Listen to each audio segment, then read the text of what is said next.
চাঁপাইনবাবগঞ্জ জেলার একটি rail station. চারিদিকে অদ্ভুত নিস্তব্ধতা। স্টেশনের হলুদ আলোগুলো মিটমিট করে জ্বলছে।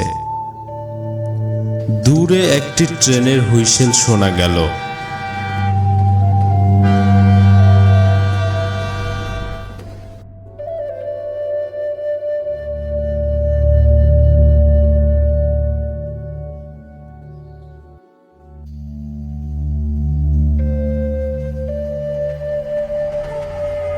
ট্রেনটি কিছুক্ষণ পরে স্টেশনে এসে থামল। হুড়মুড় করে কয়েকজন যাত্রী নামল, কিন্তু সবাই দ্রুত চলে গেল। আরাফাত ট্রেন থেকে নামল, তার চোখে ক্লান্তি। সে চারপাশটা একবার দেখে নিয়ে ল্যাপটপের ব্যাগটা কাঁধে ঠিক করে নিল।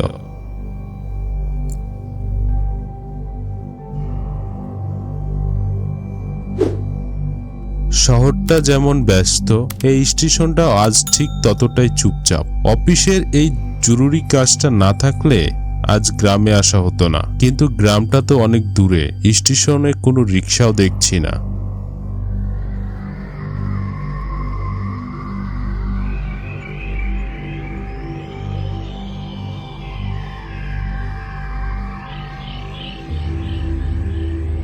আরাফাত হাঁটছে।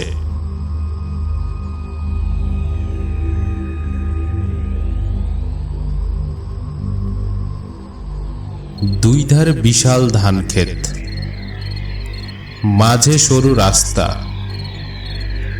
ঝিঝি পোকার ডাক শোনা যাচ্ছে।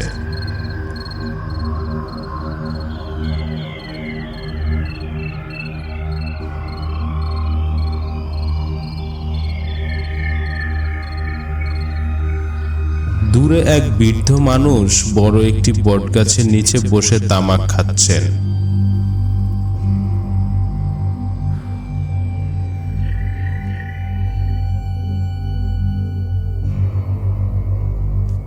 আসসালামু আলাইকুম চাচা, এই রাস্তাটা কি সোজা চৌধুরী বাড়ির দিকে গেছে? ওয়ালাইকুম আসসালাম বাবা। হ্যাঁ, এই পথ ধইরাই যাও। তবে আজ আকাশটা সুবিধার না, মেঘ ডাকতাছে, দেখে যাইও। তুমি কি মেলা দূর থেকে আইলা? জি চাচা, আজ ঢাকা থেকে আসছি। অফিসের একটা প্রজেক্টের কাজে পাশের স্কুলে যেতে হবে। ভাবলাম রাতটা গ্রামেই কাটাই। শহরের মানুষ তোমরা, গ্রামের রাত বুঝবা না তো বাবা। এইখানে রাত কথা কয়, বাতাস কথা কয়। সাবধানে যাইও।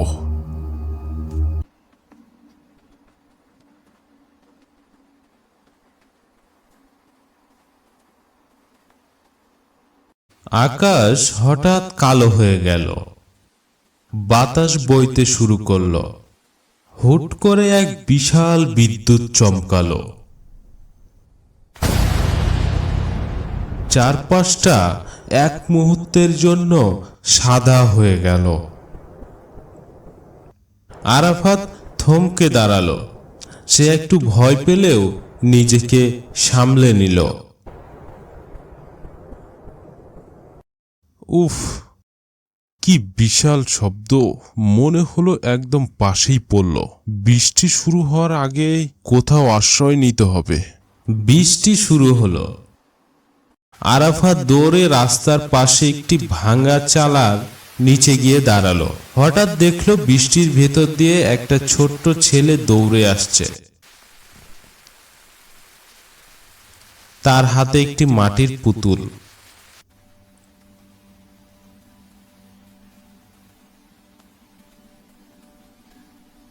আপনি কি ভিজে গেছেন? এই বৃষ্টি তো থামবে না। আপনি চাইলে আমাদের বাড়িতে আসতে পারেন। মা আপনার জন্য অপেক্ষা করছে। তোমার মা আমার জন্য কেন অপেক্ষা করবে? আমি তো কাউকে চিনি না এখানে। মা জানে আজ কেউ একজন আসবে। চলুন না। আচ্ছা ঠিক আছে, বৃষ্টিটা একটু কমলেই চলো। কিছুক্ষণ পর বৃষ্টি একটু কমলে সজল আগে আগে হাঁটতে লাগলো এবং আরাফাত তাকে অনুসরণ করলো।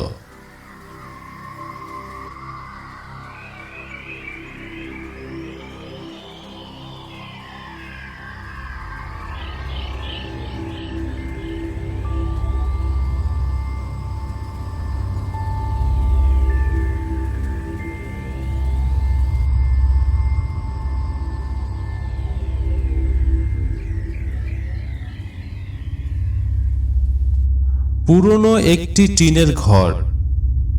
উঠানে তুলসীতলা এক বৃদ্ধা মহিলা হারিকেন হাতে দাঁড়িয়ে আছেন। মা, দেখো আমি কাকে নিয়ে এসেছি। উনার অনেক কষ্ট হচ্ছিল বৃষ্টিতে। আসুন বাবা, ভেতরে আসুন। আমার ছেলেটা সব সময় এমন মানুষকে সাহায্য করতে ভালোবাসে। আপনার ছেলে খুব বুদ্ধিমান, ওর জন্যই আমি পথ খুঁজে পেলাম।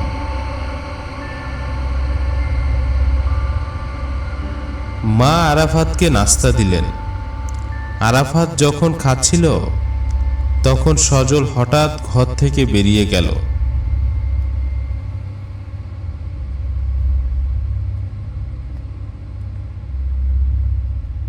খালাম্মা, সজল কোথায় গেল? বাইরে তো আবার অন্ধকার বাড়ছে। সজলের মা চুপ করে তাকিয়ে রইলেন, কোনো উত্তর দিলেন না।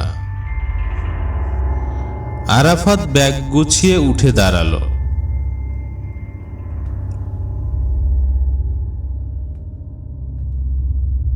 আমি এখন একটু বেরোবো, আমার ওই পাশের পাড়ায় যেতে হবে। সজলকে বলবেন দেখা করতে। সজলের মা কান্নায় ভেঙে পড়ল।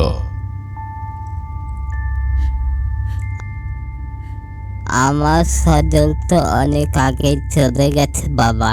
আপনি কার সাথে এসেছেন?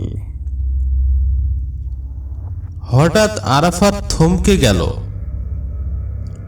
মানে, এই তো কিছুক্ষণ আগে আমাকে নিয়ে এলো। চলুন আমার সাথে।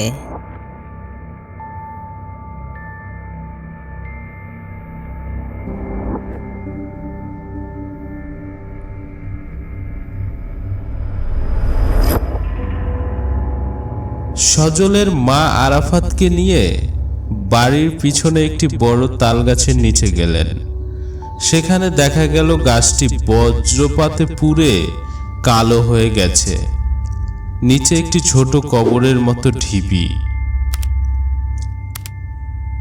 গত বছর এই দিনে ঠিক এমন একটা বিদ্যুৎ চমকার ছিল বাবা। আমার আর সজল এই গাছের নিচেই দাঁড়িয়েছিল। এখানেই শেষ হয়ে যায়। আজ আপনি যে বিদ্যুৎ চমকানো দেখেছিলেন, ওটা ঠিক সেই সময়ের প্রতিচ্ছবি ছিল। আরাফাত স্তব্ধ হয়ে দাঁড়িয়ে রইল। সে বুঝতে পারল যে ছেলেটি তাকে পথ দেখিয়ে এনেছে সে আসলে এক অতৃপ্ত আত্মা, যে তার মাকে একা রেখে যেতে পারেনি। সে পকেট থেকে সজলের দেওয়া সেই মাটির পুতুলটা দেখল, যেটা এখন কেবল এক মুঠো মাটি হয়ে গেছে।